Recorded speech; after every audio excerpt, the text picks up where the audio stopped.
Hello, and welcome to this week's episode of the Unsure to Unstoppable podcast. I'm going to be joined today by the wonderful Angela Reid, and I met Angela on a networking call. So, again, don't know an awful lot about her story, and a lot of people ask me about whether I vet people before they kind of come in. And to be honest, I don't, because I do believe that everybody's story has a purpose and has an impact on somebody somewhere. So at this precise moment, I don't vet people necessarily. I have had a big influx of guests, which is amazing.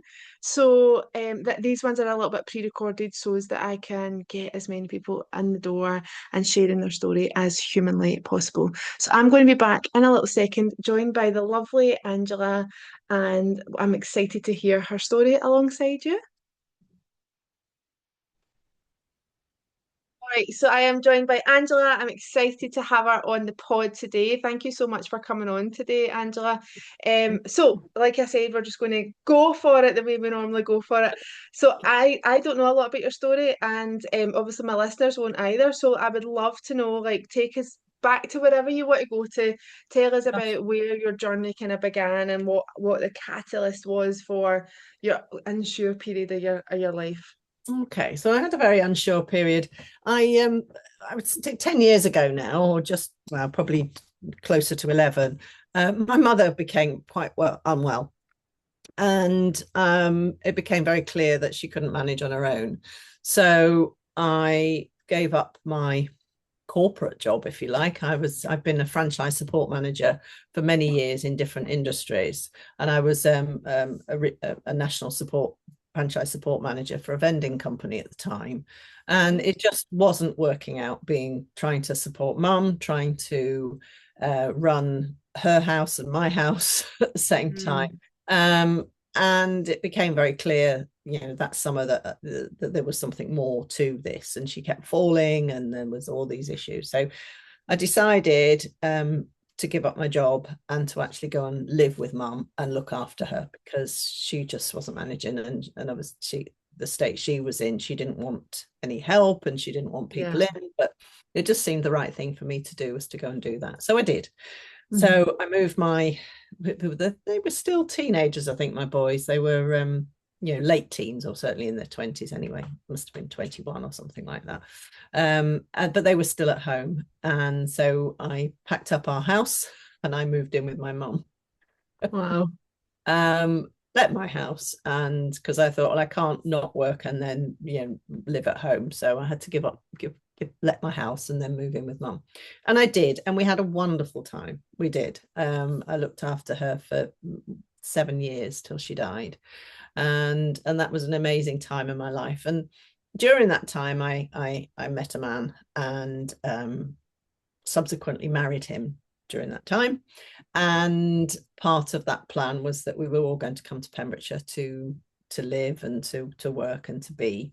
Mum wanted to come. She was quite happy with that idea. But obviously, by the time we got things sold and we got everything moving, lockdown had started and Mm. mum became very poorly. So do we, don't we, do we, don't we? And I did. And there we are. So Yeah. I moved to Pembrokeshire. And during that time, while had been caring for mum, I'd been retraining as a coach with an organisation called One of Many. I don't know if you've Mhm. come across that one. And so basically, that was a women's coaching program. And I became a trainer and a coach and a trainer. I did all their study there. So that was sort of ongoing. And then, life carried on, moved here. I wasn't terribly happy. It wasn't the best thing for me. I felt very isolated, very lonely, I suppose. And things showed the cracks in the marriage. And the man I married didn't sort of turn out to be the right person for me. So moved forward a couple of years. Mum died in 2022, and then the marriage broke up completely in 2023. And I just thought, what am I going to do now? Yeah. What am I going to do now? And after mum died, I didn't quite know either then what I was going to do. So I decided I would set up a small independent care company, because that had been my skill, was caring for people with dementia. I'm also a dementia ambassador for the Alzheimer's Society as well, and I still do that Mhm. now. So I did that for a little while, and while all this was going on, a friend of mine, a friend, but somebody I'd known for a long time, called Joe, was advertising to to train hypnotherapists. And I thought, Mhm. what? There's something that's fascinated me for a long time. And Yeah.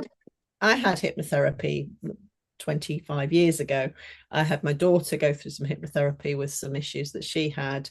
And when this sort of opportunity, and I'd probably seen it before, but never been in the right place or the right time to do it. And I Mhm. just, you know what, Joe, I'm going to do it. So I did. And I retrained as a hypnotherapist. So that's where this part of the journey has started, really. So 18 months, well, 2 years ago nearly, I qualified and got myself registered with the General Hypnotherapy Register, did all the things that need to happen there, and decided to start a business last January, which is where I started. So that's where I'm at. Fabulous. It's so incredible. Like I love hypno as well. Like it's a huge part of what I do, and I think it's so underrated. And there's so many people that think they know what it is, and it's actually not what they think it is. Do you know what I mean? They Uh, think the whole monkey on the stage, the comedian I type know, thing. I know. It is very difficult to get that perception out of the way. And I do network quite a lot, and I talk to people, and they go, "Oh, don't look in my eyes! Don't look in my eyes! Yeah, yeah. I can look in your eyes. I'm not going to do Mhm. anything to you." Yeah, not staring into your soul. Oh, no. But during that period of time, I decided that I would stop drinking alcohol, and that was a Right. Okay. huge catalyst for me. So January 2023, I thought, this is no good for me. It's Hmm. not serving me. It's not working for me anymore. And I decided on the 20th of January 2023 that I would not drink anymore, and I haven't. Wow, amazing. So if we go back to like the time in your life where everything was a bit of a let's say shit show, yeah, Yeah. because we all have that. We Yeah, all I've been have trying that. to be very discreet about that. I don't want to run anybody down or say anything bad about No, anybody, but it wasn't the best time in my life, put it that way. yeah. Did you have, and obviously sometimes there has to be, I think, in these circumstances, there has to be like that catalyst that's like the thing that's like I've got to this place, so don't the only way is up kind of a thing. Yeah. Did you have a certain like belief system about yourself or your life at that time that kept you captivated in that circumstance? It was. I think I just didn't think that there was any other alternative. Yeah. I'd married later in life, and this was supposed to be the best thing, and it was going to be my future, and I'd put everything I had into it. I'd put all my money, my savings, my inheritance, and everything into setting up a business for my husband and I, or for him to operate. Certainly when mum was poorly, and I was looking after her full time, and I didn't pay too much attention to it. I just basically gave him all the money, Yeah. and it just didn't go anywhere. I don't think, on reflection, that there was a capability there of running that sort of Yeah. business. And I, Yeah. I, I lost so much money within that. And that, I think, was the beginning of this just isn't right. This just isn't right. And as I said, I was probably drinking far too much Yeah. because I was unhappy. I was caring for my mom. I was at home. I was isolated. Money was just draining away. Hmm. And nothing was coming in. And it Hmm. just seemed to be, yeah, it was tough. And I Yeah. got, high blood pressure, and I was considerably overweight. And I Hmm. just thought, I can't go on like this. Hmm. There's got to be something better. There just has Yeah. to be something better than this. I So think it's so important to mention, like obviously you had a lot on your plate. You were spinning a lot of plates with like caring for your mum and the relationship, and like you say, the alcohol. And I think people sometimes will use these sort of things to numb when they are so unhappy or they feel so stretched. yeah. But it's so good that you are now like the pinnacle of this kind of unsure to unstoppable story, because it just goes to show you're never too old, it's never too late. Like things can turn around, but it's up to you to like take charge of that and Yeah. be like, Yeah. what can I do? Because I was thinking, I was approaching 60. What am I going to be doing for the rest of Yeah, my life? I mean, I could have easily just sort of wallowed in what I had, and maybe have moved, maybe gone along with things. But I just thought there's more to there's more in me. There's more in yeah, me. And yeah, so I qualified as a hypnotherapist on the 17th of July 2024, which was my yeah. 60th birthday. No, right on your birthday. How amazing. What an Yeah, absolute moment that it eh? wasn't. Yeah, so that was really exciting to have done that, and I've got there's a picture somewhere of me holding my certificate. And in that 18 months previous, I did drop 5 stone as well. Wow. So I'd had started with some hypnotherapy, and it sort of went, well, that's quite interesting. That was making an impact. And then I found a lady called Sue Ella who runs a program called WildFit. And I joined in with the WildFit program over that previous winter. And it Mm. just made such a difference to my Yeah. life. It's incredible when you are in that place that the more that you explore these different things, the more your eyes just widen up to so much more, and the Mm. ripple effect on just deciding and doing the work and setting a goal and doing these things, the ripple effect of that is absolutely huge. Like you say, you're physically transformed, mentally transformed, spiritually transformed. Do you know what I mean? It's like it's not just a singular thing, isn't it not? No, and it has been life changing. The whole thing has been Mhm. life changing for me, and I'm really excited about this year. I know we've got the year of the is it the year of the snake we've lost, and the year of this horse But we've gone yeah, into, haven't yeah, we? And I have such a good feeling about this year. This year is going to be lots of changes. There's so much. I'm spending a lot of time still working on myself, working yeah. on finding out what else is out there for me, joining Hmm. in various programs and things, and Hmm. uh, I think that's enjoying important. my I say this pretty much in every podcast I think I ever speak on, but like it's so important. Like it is a constant evolution. There's never like it. You've never cracked it. It's never no, fixed. Do you know what I no. mean? And I think that's what sometimes people get wrong. They think there's like an end point, and But there's I've done just it now. not. I've done Yeah, it, yeah. But yeah, no, it's still not done. And although it is done, the work is done, but there's still every day there's a learning. Every day there's something to take away, books to read. I've got books all over the place. I'm always at my head in a book and yeah. reading. And were you like that previously? So were you like a learner, or were you kind of a I think I have, yeah. I think yeah. I've always enjoyed it. And going back to the bit that I was 60 when I Mhm. qualified as a hypnotherapist, I got my degree when I was 40. So Wow. yeah, obviously those are very significant in So, absolutely. my life. Yeah. So I got a degree in photography when I was 40. 40 Uh, and then the I had my hypnotherapy at children, 60. yeah, my young children Wow. then. So What an inspiration you must be to your family though as well. Like just them seeing that you're just getting after whatever it is that you want to do and you can dream whatever you want to dream and you can absolutely do it. Do you know what I mean? yeah. I mean, I'm Yeah. always busy. I'm always doing things, and sometimes I think to myself, oh, I just want to stop. Yeah. But actually, I don't want to stop. I really Yeah. enjoy it. I enjoy doing all the things I do. I love retreats. I love going away. I'm off to a conference in a couple of weeks. I'm going to an event about trauma in Cardiff Nice. week after next. I've just come back from a mindfulness retreat for like 4 days. We're doing in a place near Glastonbury. So yeah, I do that every Wow. year. So there's And is lots of that you go to it? I You're a go to it. participant. Yeah, Yeah. go to it. And yes, retreats are something that I'm interested in starting up and Yeah. going with, or collaborating or doing some parts of it and things like that. So that's Hmm. something I I want to think again, like see when you are in this kind of healing, if you like, space, it's do. so important to make sure you are doing the stuff for yourself as well because you're so busy giving your Yeah, energy, giving it all out to people that yeah, you have to fill your cup up as well, don't you? yeah, yeah. I recently, well, for the beginning of the year, qualified as a trauma responsive coach. Hmm. That's just an additional thing that I An decided extra. it's an extra thing.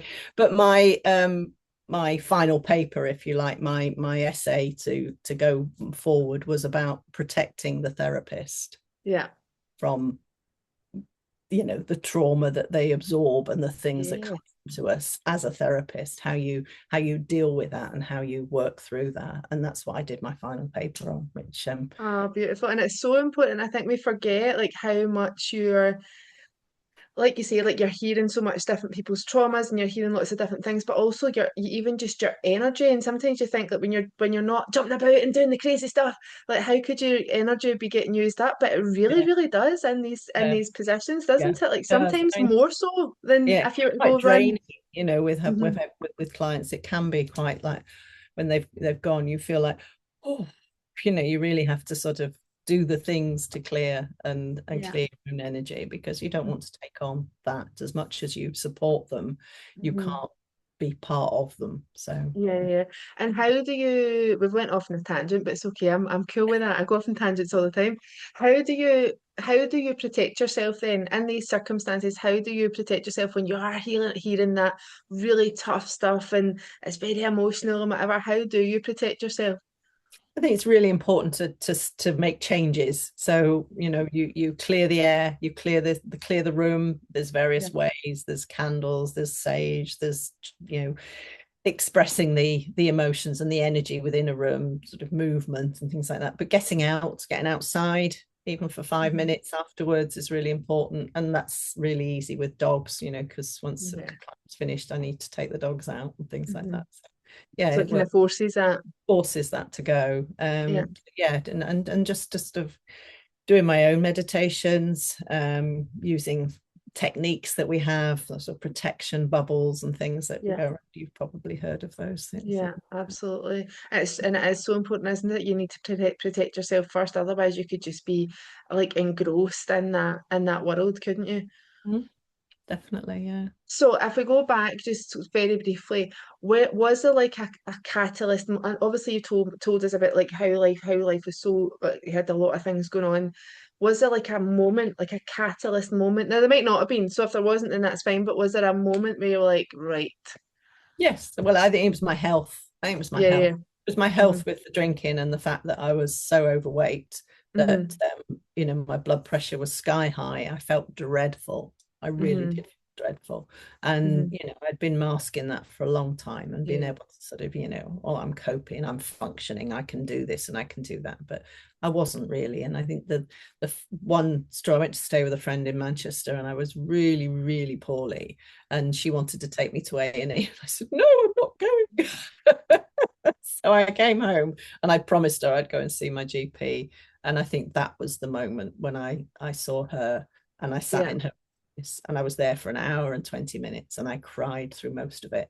mm-hmm, And she was absolutely brilliant, mm-hmm, and supported me. And I thought, yeah, this has got to be, yeah. I've got to do something. Sometimes it is that other pit, like, This is the end. This is the beginning. It had to yeah, be the end. And it took me, that was in sort of October, no, maybe November, but it might have been October time, but whatever time, it was in the autumn. And I went through the Christmas feeling absolutely terrible. I had an awful Christmas, the first Christmas without my mum. There was so mm, much going on, there was so much falling out, and things just weren't right. yeah, And as I said, it took me another 20 days after the new year to actually finally say that has to be it. yeah, So the 3 months was a terrible time, but that 20th, and I hadn't drunk that much the night before. I just mm-hmm, felt like I can't do this anymore. I just yeah. can't do this. And And then initially, oh, sorry, carry on. that just led all the other emotions of Yeah, where I was and the strength that I gained from that. The yeah, actual strength of character and the strength of determination that I gained yeah. from drinking was incredible. Because I suppose when you stop drinking, then there's all these emotions that you've been so used to numbing and hiding and masking that are actually just there. And then you have There, to actually yeah, deal with them, yeah, which is a difficult process as well in itself. It's scary, isn't it? That's why a lot of yeah. people will stay in that place because it's a bit scary. Yeah, well, What it's was your coming kind out of of your comfort zone. I joined a absolutely? group. I'd met a lady a few years before at one of many events, one of the retreats there, and she was called Jojo Bailey, and she's still called Jojo Bailey, but Oh, she had stopped drinking and had a similar upbringing to me. I had an expat upbringing. Right. We were abroad, and that type of thing, Oh, from because my parents my father was in the Royal Navy. And we sort of had some synergy, and I sort of admired her, and I followed her a bit on Facebook. And that particular morning when I made my decision, I rang her and I said, help. And she was working with a lady who runs a group called the Fish Followers Society. So yeah, she became sober fish, and then she has this sort of group that's the Fish Followers Society. And I have to say that the support and the encouragement that I got from being part of that, from the coaching that I had, and the continual getting it down and right. getting it all out on paper, and writing how I felt was Yeah. incredible. Mm. And I think like you say, that just that word help, isn't it? It takes a lot to be able to say that. Like it take like a lot of people are so like kind of get a pride, a bit of a pride and a bit of a Yeah, yeah, protecting the ego that kind of thing. But just that word that like a surrendering and allowing was, that yeah. to be.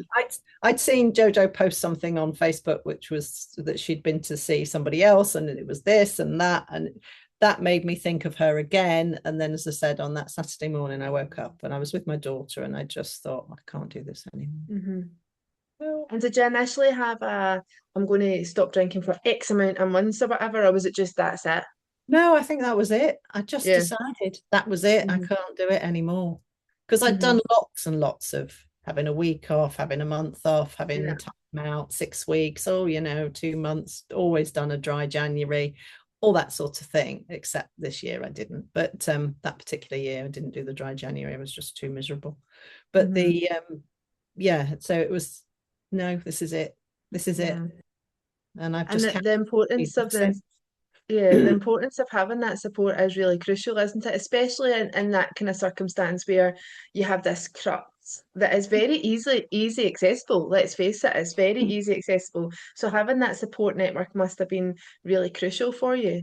Yeah, yeah, it is. And I think that it's really valuable for people to appreciate that, you can't do all this on your own. Yeah. And that's where, coaches, hypnotherapists, counselors, Yeah. and all of the people that work in the wellness industry come into their own, isn't it? Because it's about people accepting that they just need some support. Yeah, yeah, yeah, 100%. Do you find that a lot of people who were maybe in a similar circumstance to you get drawn to you, like maybe people who've maybe had previous alcohol problems or anything like that? You Not know really? what? No. No. No, because I did think, well, should I go down the alcohol support route? Yeah. And yes, I've had a couple of really good successes through the hypnotherapy with the alcohol reduction, and actually stopping alcohol. But no, it doesn't seem to be that people are drawn to me for that. They seem to be drawn to me for all sorts of other things. Yeah. Which is, do you know what? It doesn't matter because at the end of the day, alcohol is just what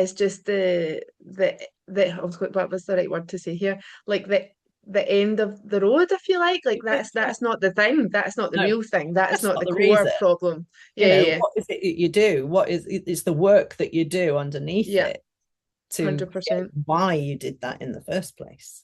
That's Yeah, the a hundred what percent. caused you to do it, what causes you to smoke, what causes people to take cocaine, what causes people to drink too much, what Yeah. causes people to overeat. All Hmm. those things come back to something Some sort something of core belief, yeah, Yeah, yeah, or some sort of trauma, yeah, for sure. So who are you now compared to that version of you back then? quite different. Very different, very different. That I am really out there and really trying to make everything work really well at the moment. Yeah. So Did you find yourself like you were a wee bit more introvert, a wee bit more shy? Like, were you quite silenced and now you're quite open? Like, is there anything that you've noticed? Obviously, physically, you've transformed, like physically I've everything. Yeah, transformed, but I was that person before. I right. was quite outgoing, although I have drunk all of my life up Yeah, until then. But I have had periods of being quite slim and being quite sort of outspoken, not outspoken, but you know what I mean, out yeah, there, yeah.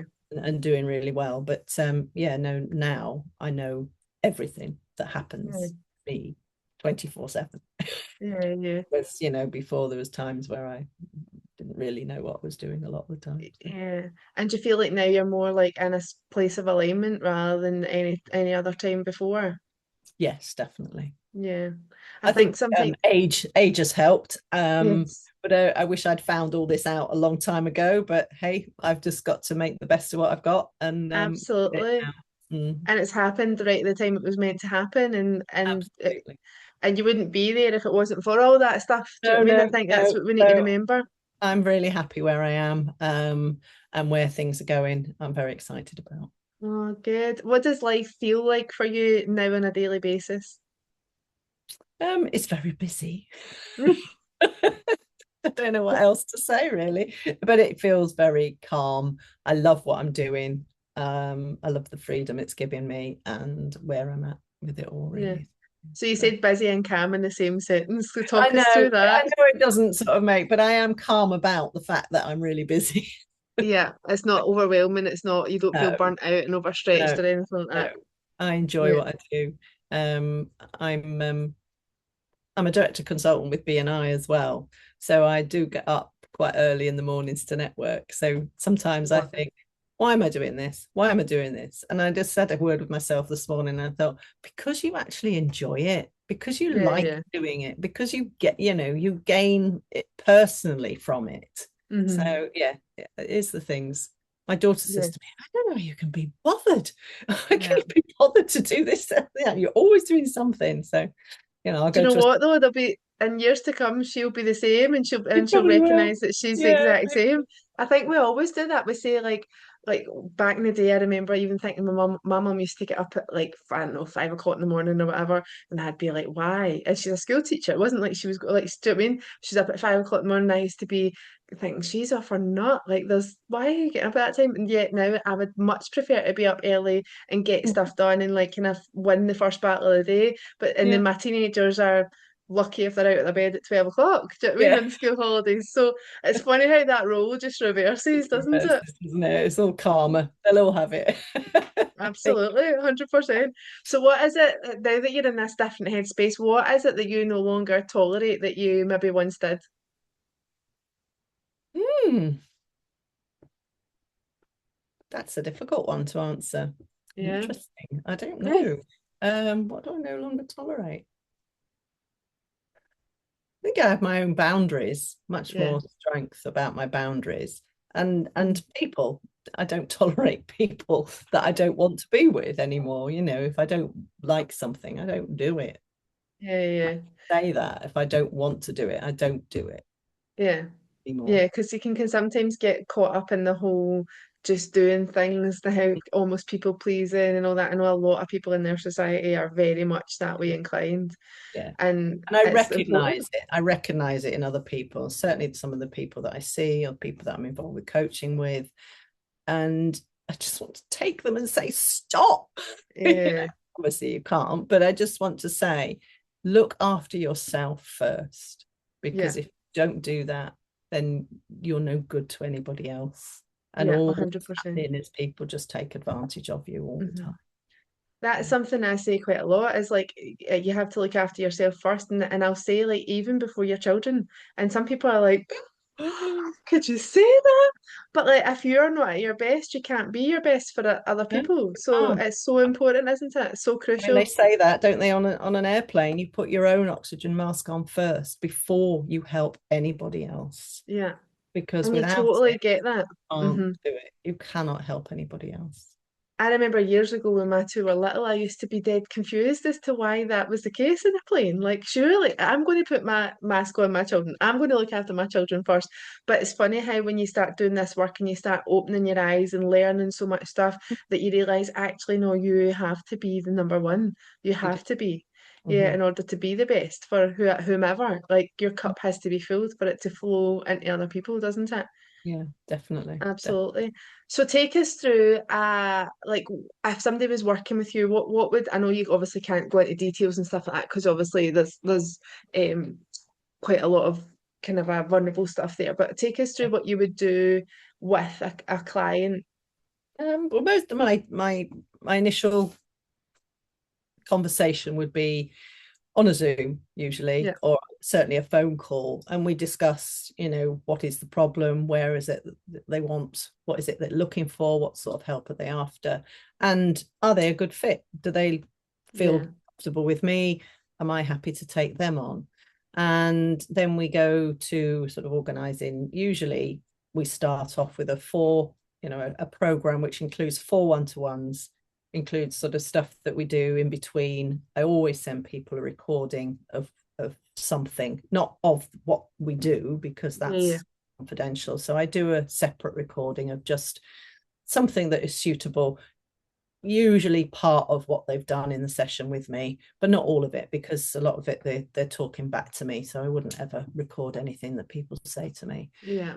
That's how we work. And I work on a sort of 4, 6, 8 package program, if you like, and we work through that.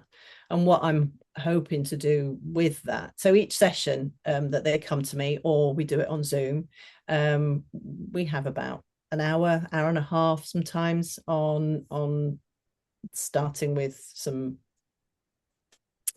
what it is that they're looking for. So some coaching, some mentoring, some bringing out some mindfulness techniques, some embodiment and things like that is all part and parcel of it. And then we'll do some hypnotherapy to bring that all together. Yeah. And whatever is suitable for that day, we will do in various different techniques. So if somebody didn't know what hypnotherapy was, like in the real hypnotherapy, not the what you look at, not the monkey stuff on the stage, how would you explain to somebody what hypnotherapy is? It's a very deep relaxation, and we spend a lot of our life in hypnosis. We spend a lot of our life in a trance, if you like. If you've ever driven from somewhere to somewhere else and you think, past there, how did I get here? What happened to that bit? I haven't been by that bit yet. Oh yes, I have. Because we just go into a trance when we're there. We go into a hypnosis, and we spend a lot of our life like that. And children especially, obviously, they spend a lot of their time in hypnosis. And what we do deliberately within hypnotherapy is we recreate that relaxation. We recreate that space. And while the people are in that space, we make suggestions, sometimes nice fluffy suggestions to their subconscious mind. Or we would do more dynamic work where we'd actually address the subconscious mind and have the subconscious mind talk back to us. So there's various different ways of producing the result. And when somebody's in a hypnotic state, and again, I'm just doing this as if somebody doesn't know what the hypnosis is. Obviously, I know what the hypnosis are, but just because a bog standard, that's not a great term, but bog standard human being might be completely bewildered as to what hypnosis is. So somebody, if they're under hypnosis, they then speak to you to me. They will never be unconscious. They will always be aware. They'll hear, outside noises. They'll be aware if I move, if something happens. They'll always be aware. Some people do drift a little to sleep, but usually we bring them back anyway. But they might just feel quite numb. Sometimes people feel that they say to me that they couldn't move even if they wanted to. So they're aware, but they can't move their arms. They're just so relaxed they can't move their arms.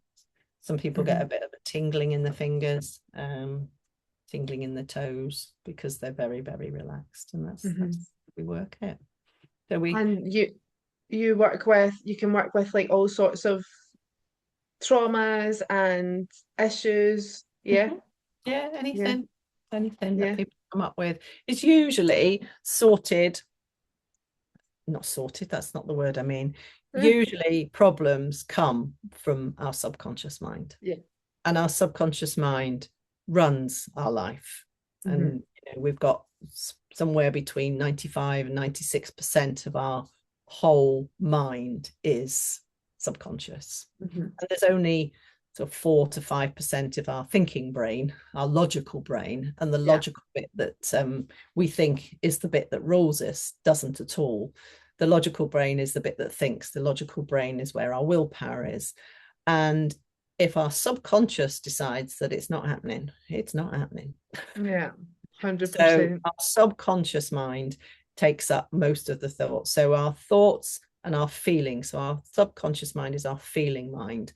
And that feeling part of the brain, feeling mind, then is responsible for the actions of the body. So So the body doesn't have very much part of it. The body is very small, but it is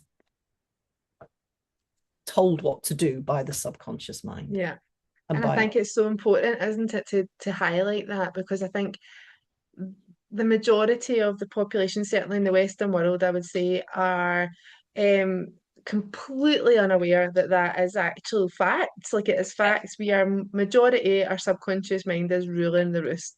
Yes, it is. It is. It's the subconscious. And of course, the subconscious, when you're first born, you are pure subconscious. You are Mhm. just there taking everything in like a sponge. Yeah, And there is research to say that it's in the womb as well. So we're accepting and taking in stuff that happens when before we're born. And when we're born, we're just like a little sponge and we take everything in. We take in everything that is being said around us, the yeah, conversation that we have, and it's very, very environmental. So if we take a baby from West Wales and we take it to China, that baby mhm. will speak Chinese and Yeah, not yeah. much knowledge of West Wales and vice versa. So Hmm. they pick up everything that's around them and they begin to understand how people speak, how men speak to men, how men speak to women, how women speak to men and children, and Yeah, they learn everything and they take it all in. And it might be absolutely a lovely childhood, but it might be that maybe your dad can't, you know can't pair socks. yeah, yeah, And you're there and your mum's saying, oh, I'll do it, and your subconscious mind think, oh, well, I'd ever need to know how to pair socks because somebody yeah, else will do it. yeah, It can be as simple as that, and then that yeah, can impact on us as a adult, because we're pure subconscious and creative and full of wonder until we're about 7 or 8, and yeah, we get sort of, our logical brain starts to come into yeah. play and begin And do you to. find a lot of people come to you and a lot of their actual, for want of a better word, issues or problems are from childhood? Yeah, Yeah, yeah, yeah. I had one lady came to definitely. me and she was always on time. She was obsessively on time. She had to be an hour early everywhere because she just had to be. And when we were examining things, she said she really, really went back and discovered that it was her father who was obsessed with time. Hmm. And she just picked that up and she's Hmm. run her life. And we take these things in as beliefs Yeah. and we believe that they're true. And Hmm. they're not true. They're just Hmm. beliefs. They're beliefs that we've absorbed and beliefs that we have.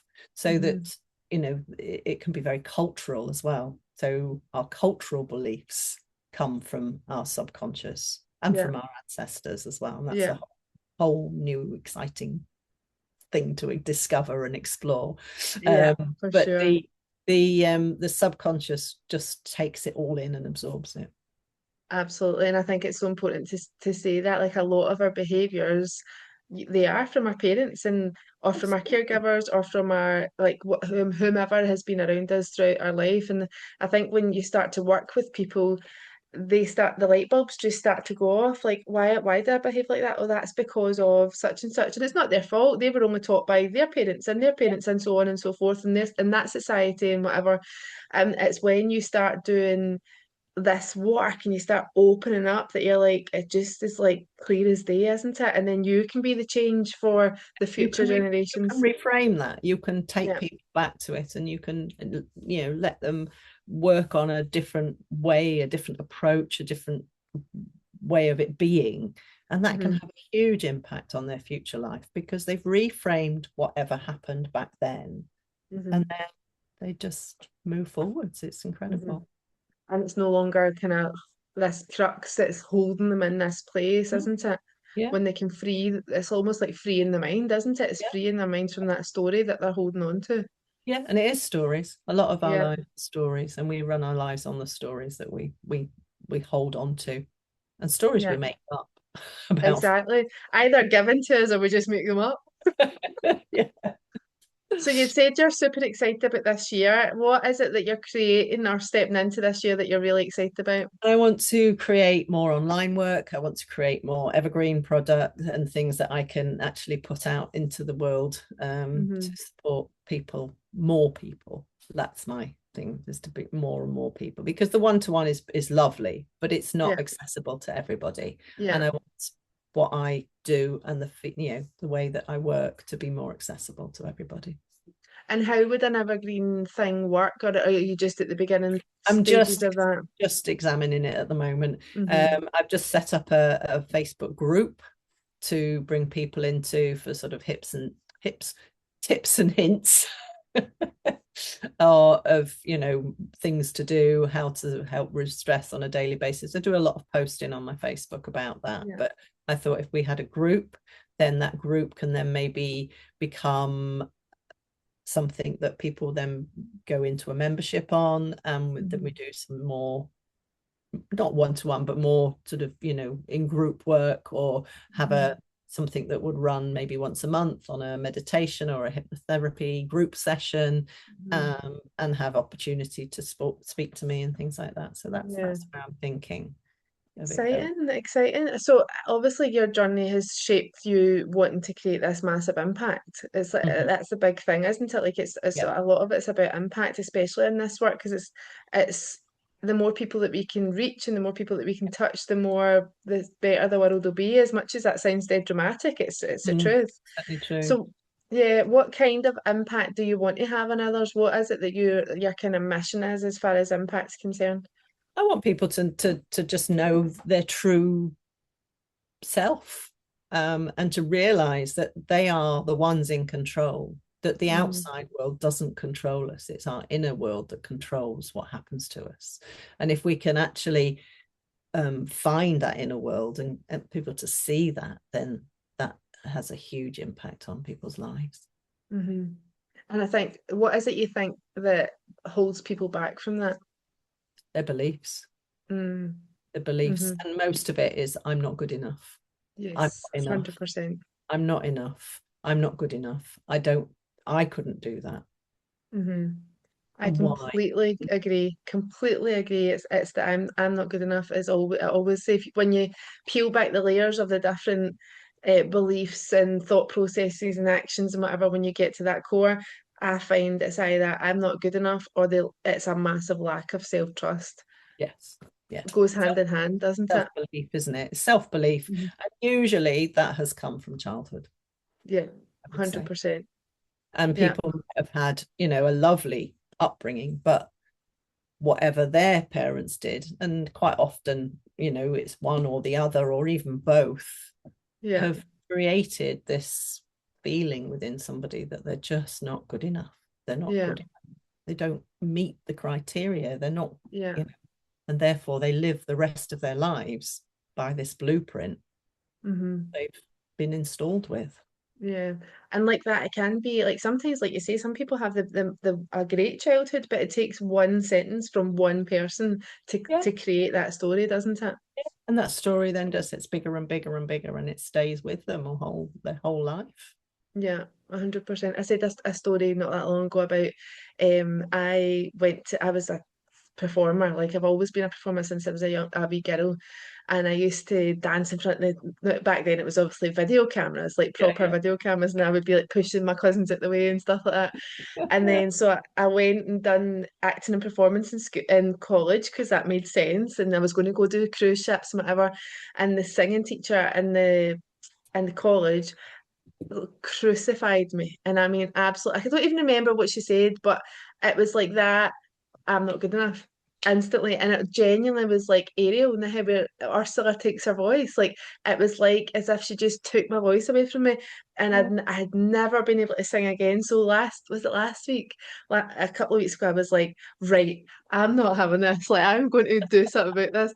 So I went and booked a singing lesson. I'm like, but and it's these things that you have to do to be like, no, actually, this is not my story, how my story Yeah. ends. And it's something that's superficial as far as singing's concerned. But like again, I went into that singing lesson and I just sang, and she's like, "Oh, doesn't like your pitch is great, blah blah blah." I mean, I'm not going to be Beyonce or anything like that, No, but it was like, yeah, like just taking that action and doing that thing, and that other person almost like overriding what that other person had I don't done. think people realize the impact they have on children's lives anyway. Yeah, And certainly, the school report. If you were yeah, to run with your school report all that time, then you know we it's awful, the things that Yeah. our teachers said to us, Yeah, for and sure. what we could and what we couldn't do, and why. What Hmm. business of it was of theirs to Yeah, us? a But, hundred percent. And it's these but things, isn't it? they felt they had to say it, and I'm sure they still do it now. 100%. I do some work in schools, and I would say a lot of what I do one-to-one therapy in schools with teenagers, and a lot of the things that is their biggest issue is certain teachers. It's like Yeah. it's the system, it's certain teachers, and it's like not being heard, and it's so important. Like you say, when you're younger, like it's so important to be heard, Mm. and not be a just to go sit down, like, do you know what I mean? Because again, that's you, don't use your voice, sit down, be quiet. And Quiet. Take all yes, that creativity away from us when we go yeah, to school. And then, we've got things that you have to sit there until you've eaten your dinner, and you have to sit there till you this, and you've got to do this, and you've got to do that. And it's like that stays with people, and yeah, it scars people. It yeah. really And it does. creates such a negative, like you say about the dinner thing. Again, most of the generation or the last couple of generations would be like they've heard the starving children in Africa. If you don't eat your dinner, you're not getting a pudding, like Yeah. all You this sit there different stuff. until it's eaten, or you'll get it back again for breakfast. And they Yeah, did. They did. and I remember sitting at my dinner table one time crying. I mean, absolutely sobbing my heart out. And my mum and dad will be horrified that I'm even saying this. But like obviously they just learned what they learned and there's no resentment, do you know what I mean? No. But I remember sitting proper crying, like, do you know what I mean when you sit cry so much that nothing tastes good anyway? So and like I did stint and I ended up it was like oh it tasted like blooming snot practically because I'd been crying so bad. But like that, all these things, like these are like memories that I remember that. Like I remember that being a thing. So it's ingrained there somewhere, isn't it? And Well, then you remember it, but a lot of people don't remember all the yeah, small that's true. things. They don't. Hmm. And that's where a lot of things hold people back. Like, the things that are said to us that money doesn't grow on trees. No, you Yeah. can't have that. We can't afford this. We can't afford that. Da, da, da, da, da, da, da, da, da, da, da, da. All Mm. the things that are just said glibly Yeah. and they go into our subconscious mind. Yeah. And they create the They massive create, stories. and when we find the stories that people's lives are very much on a parallel to their parents' lives, they Yeah. might do a little bit better, but they don't come out of that gap. They stay Yeah. within the gap. And the paradigms that are set up by our early years keep with us all Yeah. through.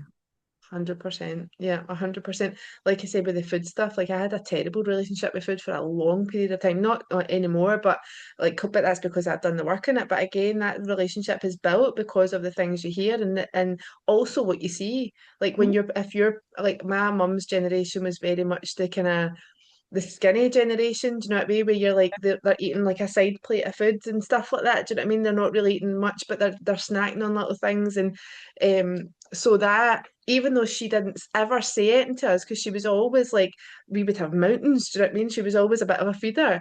Um My mum was. but like, I'm but very you're skinny. still watching, aren't you? Like you're still Yeah. like regardless of whether also the words are obviously crucial, but even the behavior, if you can see that person's behavior in a certain way, that then sticks onto you as well, doesn't it? It does, yeah. And the Mm, things that they say to us, oh, you look like my mum used to say to me things like, oh, you'd look lovely if you just lost half a stone, that would look so much better. yeah, Thanks, yeah, mum. yeah, yeah. My And it's mom used to say not, to and me, it's ingrained then yeah, into what we then say to others, and yeah. it's really difficult. And it's funny though, because sometimes like I found I caught myself out before because my mum used to say to me, "I've seen you in better," and that was her way of not saying something nasty. That was her Yeah, way of being nice about it. But I knew what it meant, yeah, even though she was trying to say something in a nice way. So when I've got a daughter now as well, so whenever like she's in something that maybe it doesn't suit her, I'm just like you. You do you, do you know what I mean? Like if yeah. you're comfortable in it and do you like it? Do you like it? That's what do you know what I mean? Like rather than me being like that face. You're not going out like that, are Yeah, you? I mean, don't get me wrong. If she had a skirt up to her backside, I'd be like, absolutely not. But I think it is. It's because I am so conscious of Mm. that sentence. That was like, it was nice, but it was still. Do you know what I mean? Like, it was still that stab. Yeah. Was like that little Yeah. stab as well. They did the best they could with the information that they had, and Absolutely, they did it. They, the decisions they made were in our best interests. They absolutely. wanted the best for us Yeah, because maybe, time was a bit different for them. And there were 100%. so many opportunities, even for me, and so much more for you, that our parents just wanted the best for us. Yeah, 100%. I think it's so important when we do uncover these things where people recognize actually that behavior is because of this, whatever. It's not with it's not with anger, it's not with resentment, it is just like a understanding, isn't it? Understanding it. And nobody can make you feel anything. You Yeah. feel it yourself, and it's Hmm. how you react to it. So everything's got a cause and an effect, hasn't it? So if you react to something and you say, I blame you because you made me feel like that, that's not the case, because nobody No. can make you feel anything. You Yeah. feel it by the Yeah. way you feel about yourself. And that's your, 100%. and I think that's really Amazing. So the last question that I ask, and I ask everybody this, it's a bit of a deep one, but I love it. okay. If you could go back and tell your younger self, now that can be at any age you deem you want to go. If you could go back and tell your younger self anything, what would it be? Don't start drinking. Yeah. Don't start drinking. Yeah, it's What not age was that? big and it's not clever. Probably about 14. Really? Wow. Mm, yeah. Just amazing. Well, thank you so much for coming on this episode. It has been insightful. I just love chatting about this stuff with everybody and anybody. Where can people find you? Well, I have a website. I'm on Facebook. I've got a new Facebook group that's just starting, so it'll be really exciting to get some members in there. Uh, Absolutely. so yeah, I'm out on I Facebook. will put all the links and stuff. If you send me all the links, I'll put them in the show notes so that people can just click and come straight to you. And if you guys have any questions for me or Angela, just drop us a message, or people just Yeah, good to reach out to you. Just drop yeah. us a message and we will get back to you. So thank you, Angela, so much for joining me. I was just going to say on my website, there's a link to a free meditation download. So if Oh, anybody, beautiful, amazing. And like I would honestly, if anybody's listening, I would like meditation is so incredible. It's so crucial in our busy lives, isn't it? So I would yeah, absolutely jump on that if they can. they say if you haven't got 5 minutes to meditate, you need to meditate for an hour. Yes. 100%, 100%. Well, on that note, thank you so much for listening. Reach out Thank you. if you feel called. Thank you so much, and we'll be with you next. Okay. Thank you. Bye. Bye.